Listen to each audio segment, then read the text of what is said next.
What is up, awesome people of the internet? Angel Reese gets her first double-double, and Caitlin Clark gets a 30-piece. And even with all of that, both of their teams still walk away with an L on home court. Here is your WNBA Daily Recap for Tuesday, May 28th. And we begin in Unkinsville as the Connecticut Sun took down the Phoenix Mercury in an embarrassing fashion, winning by a whopping 70-47.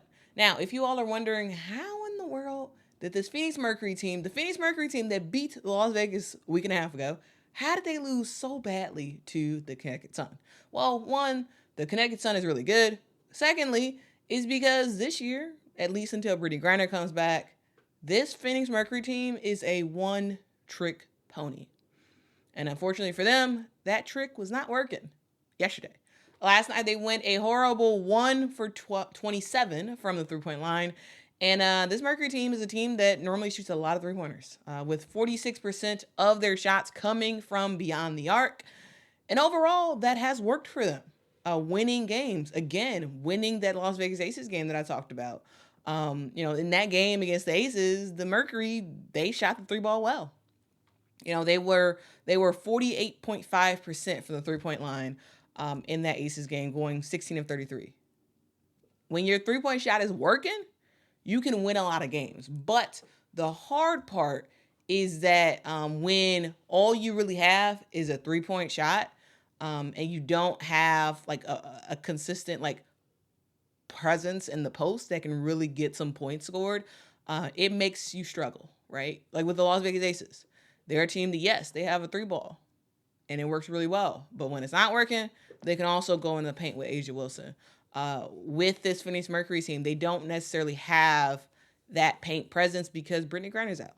But when she comes back, they'll have that. But right now, it really is three ball and Kahleah Copper. And yesterday, both of those were not working for this team. There will come days like yesterday when there is a lid on the rim and you can't do anything else. What else is in your bag to get the win? Or at least get it close. And unfortunately for the Mercury, they didn't have that. And part of the reason why they just didn't have a shot yesterday is because of Connecticut's defense. DiJonai Carrington had the tough assignment of being the primary defender for Kahleah Copper, and I thought DiJonai did a great job. She made it tough for Ka to score and be her normal, flashy self. DiJonai held Kahleah Copper to only 7 points, guys. And that's crazy because Ka came into this game yesterday as the number one leading scorer for the WNBA as a whole, and she finished with 7 points. Says a lot about defense. Yes, Ka was off, but also defense won the day. And really for this Mercury team, once you shut down Ka, it's over. You shut down Ka, DT ain't got nothing going, and the game is over. And that's what happened yesterday in the game. And one thing I do want to mention is that, yes, this was courtesy of Connecticut and their defense, but also there was just a lot of mental errors by the Phoenix Mercury. There were a lot of turnovers in this game. The Mercury had 20 turnovers. And sure, some of them were in the half court, but a good amount of those were transition turnovers where we just saw mental lapses for the Phoenix Mercury. And a similar thing with the Sky and Seattle game, which we're going to talk about. But like turnovers really hurt Phoenix a lot. And one thing to note is that another feather in the cap for Connecticut's defense. Nobody on the Phoenix Mercury team scored in double figures last night. Nobody.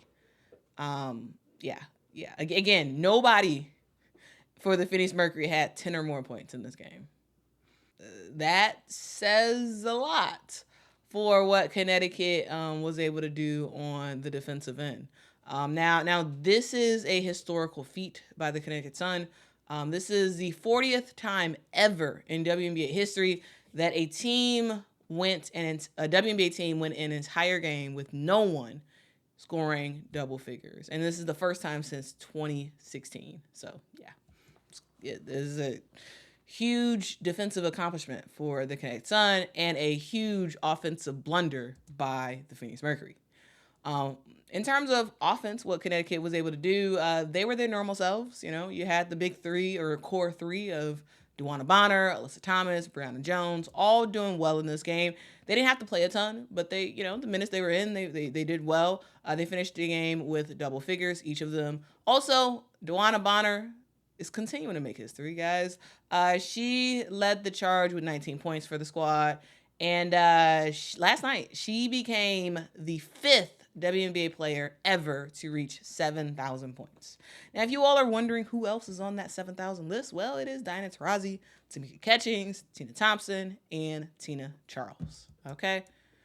A little bit more history for you. DeWanna Bonner joins Tamika Catchings as one of 2 WNBA players in the WNBA record book with 7,000 points, 2,800 rebounds, and 1,000 career assists. Like the way they match different stats up to get to like, the first or the second of something is kind of funny sometimes. But yeah, DeWanna Bonner has had a long WNBA career, and she's been very, very successful. And she's continuing to be successful now with the Kinetic Sun. If you don't know, she had several years with the Phoenix Mercury. And they Diana Taurasi and DeWanna Bonner had some time to catch up. I believe it was after the game was over, so that was nice. And a fun fact for you all 11 players on Connecticut's roster scored tonight. Even Queen Egbo, who finally made her return this year, and first time we're seeing her play for the season. She finished with 2 points, and everybody else for the Connecticut Sun that played today, they all scored. So huge accomplishment for Connecticut. They do start off the season 6-0, which ties the 2010 Atlanta Dream for the 6th longest winning streak to begin a regular season. They are also one of the 13 teams in WNBA to start the season 6-0 or better. So yeah, Connecticut's doing stuff that only a few WNBA teams in history has ever done. They do play on Friday against the Dallas Wings, and that is going to be at home. And then for the Phoenix Mercury, they're now 3-3 on the season, and they play New York tonight at 6 p.m. And also, actually, before we finish off this topic of talking about the Phoenix Mercury, I should make sure to let you all know that Rebecca Allen did not play in yesterday's game due to a concussion that she suffered in Dallas. And I'm not totally sure if she's going to play tonight either. Shook Sutton also missed yesterday's game due to a right ankle injury. So we saw Sophie Cunningham and Natasha Mack get the start. All right, guys, let's move on to the battle in Indy as Indiana barely loses to the LA Sparks 82-88. Now, this game really was a back and forth momentum game that came down to 2 things: the 3-ball and bench production. Now, for the Sparks, Rickea Jackson did get her first start of the WNBA season due to Layshia Clarendon being out for concussion protocol, and I thought that Rickea played fine. Yes, she did end up with 12 points, which was nice, but it was mainly due to her getting to the free throw line. She had a little bit of an off game in terms of efficiency because she has been extremely efficient for the season so far, but I think, it's not a big deal. Overall, she played well. But before you all put in the chat and say that Rickea Jackson should be the permanent starter for the LA Sparks, not going to happen. 1, because of Kia Nurse, and 2, once Layshia Clarendon is off of concussion protocol, coming right back in the starting lineup. All right. Because overall, I do think that this LA Sparks team does play better when Layshia Clarendon is sort of running the show. Now continue on talking about the LA Sparks. Dearica Hamby is really, really having a breakout season this year. Yesterday, the Sparks needed all of her, right? She played 40 minutes. With yet another double-double, this one with 17 points and 10 rebounds. And a fun fact, she actually led her squad in assists with 5. Now, I said it earlier that the Sparks won because of the 3-ball and the bench points. And that was all about Kia Nurse, who battled with foul trouble, but went 5 of 6. Again, 5 of 6 from the 3-point line to finish with 22 points overall. Ari McDonald was also really good. She came off the bench yesterday and rained in threes. going 3 of 5 and finishing with 21 points. Now, guys, that's the ball game right there, because LA was able to get production and efficient minutes on both the offensive and defensive end for their team, and for the Fever, they weren't able to do that with their bench. And that was the key. Like, to me, Ari McDonald really was the game changer. And I was not expecting Ari to do what she did, but that ball was flying. That ball was absolutely flying. And it worked well. And so, that's something that this Indiana Fever team has to get better at. They have to get better at their defensive prowess against players who are constantly scoring, and they actually have to get their bench players to actually score some points and be very involved in the game. Now, for the Fever starters, Caitlin Clark did her thing yesterday. She dropped 30 points, going 7 of 16 from the field. Her stats for the night was 30 points, 5 rebounds, 6 assists, 3 steals, a whopping 3 blocks, 7 turnovers, and 5 fouls. Now, Caitlin's scoring was only 2 points shy of a Indiana Fever record when Tamika Catchings scored 32 points as a rookie. Now, this is another stat for you. Caitlin Clark is the first rookie in WNBA history to record at least 30 points, 5 assists, 5 rebounds, 3 steals, and 3 blocks in a regular season game. Like, guys, remember when I talked about the way that people get creative when it comes to the first or the second to ever do something. They add a whole bunch of stats together and no one's ever done that before. Like, this is a thing. I said it earlier with but yeah. Shout out to Caitlin Clark. I thought Caitlin Clark played really well. And the tough part is that it felt like Caitlin Clark needed to play the entire game in order for the Indiana Fever to actually win this one. She didn't play the full game, but it felt like she did need to play all 40 minutes, because when she comes off the bench, when she goes to the bench, it's like a momentum shift, and then when she comes back in, it's kind of like they have to play catch up to get back in the game, and that can't happen. That can't happen, and for you to actually win, like, it just can't. Now, for Aaliyah Boston, she has once again shown us that she can knock down that 3-ball shot. She did it twice yesterday in the game. A shot that she only took a handful of times last year. But maybe this year, Aaliyah Boston is going to get, maybe 12 or 13 3-pointers in the season. Who knows? She definitely could stroke it really, really well. And the shot looked good on both times. So, shout out to Aaliyah Boston. She did have 17 points in this one, with 6 rebounds, though she only did play 23 minutes because she did battle with foul trouble for this game. Had she been able to stay on the court, we may have seen a different result for the Indiana Fever. And speaking of staying on the floor, guys, Timmy Fagbenle started off this game as a starter, and once again, she has fouled out for the Indiana Fever. And, for the Fever, their bench couldn't get anything going. Nalissa Smith is a player that really is confusing to me this season, and specifically her role is confusing me. Now, Nalissa Smith is a player who has the talent to get a double-double every single game. But she's been relegated to the bench, which in my opinion has really made her a shell of herself. I don't know if she totally has the confidence that she used to have, and I don't know specifically what is going on with the Indiana Fever, but we'll see if this situation gets figured out by the trade deadline. But if it doesn't, I really do think that the Fever needs to seriously consider trading Nalissa Smith, because she is a big get, and can be a starter on teams in the W, and is someone that the Fever could get some pieces for if they do trade her. Now, speaking of bench players, once again, Grace Berger did not play for the Indiana Fever, which, in my opinion, is the problem that keeps on recurring for this Fever team. It truly, truly boggles my mind why she doesn't get minutes, especially when, we see the Fever go down each time Caitlin goes to the bench. At the very least, Grace should be playing, 8 minutes a game. And for Ari McDonald, for the LA Sparks, she went off yesterday. And it would have sure been nice to see Celeste Taylor come in and play some defense. But, those two players still don't play.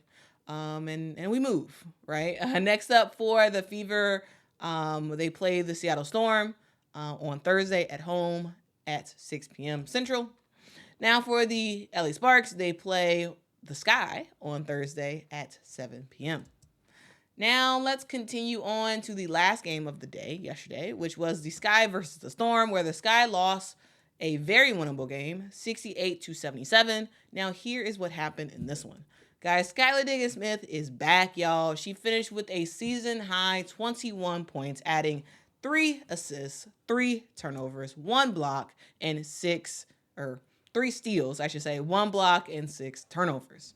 Now, guys, while Skylar was scoring up a storm for the Storm, pun intended, to me, the real game changer in this game was Ezi Magmagor. Ezi Magmagor finished with a double-double, which, no big deal, right? 13 points, 12 rebounds. Not a big deal for Ezi because Ezi's a fantastic player. But the thing that Ezi did last night, she blocked the mess out of the basketball. She had a whopping 5 blocks in this game, 3 steals.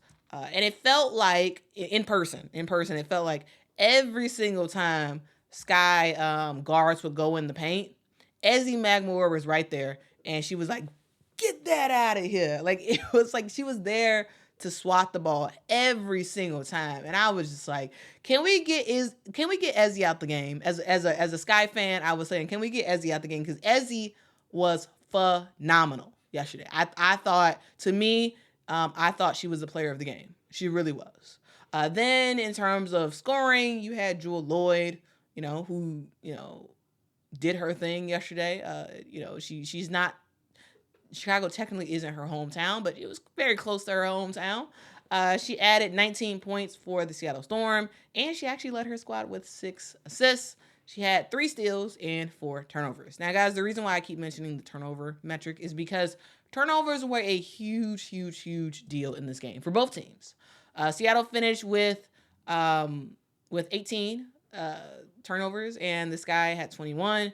And it really felt like both teams were just making dumb mistake after dumb mistake with the basketball. On fast breaks specifically, they were throwing the ball out of bounds, trying to lead for a nice full court pass, ball getting turned, ball ended up out of bounds or getting stolen. Like, a lot of bad, not smart play for both teams. But luckily for Seattle, they were able to capitalize on the mistakes that the Sky were making, scoring 21 points off of turnovers.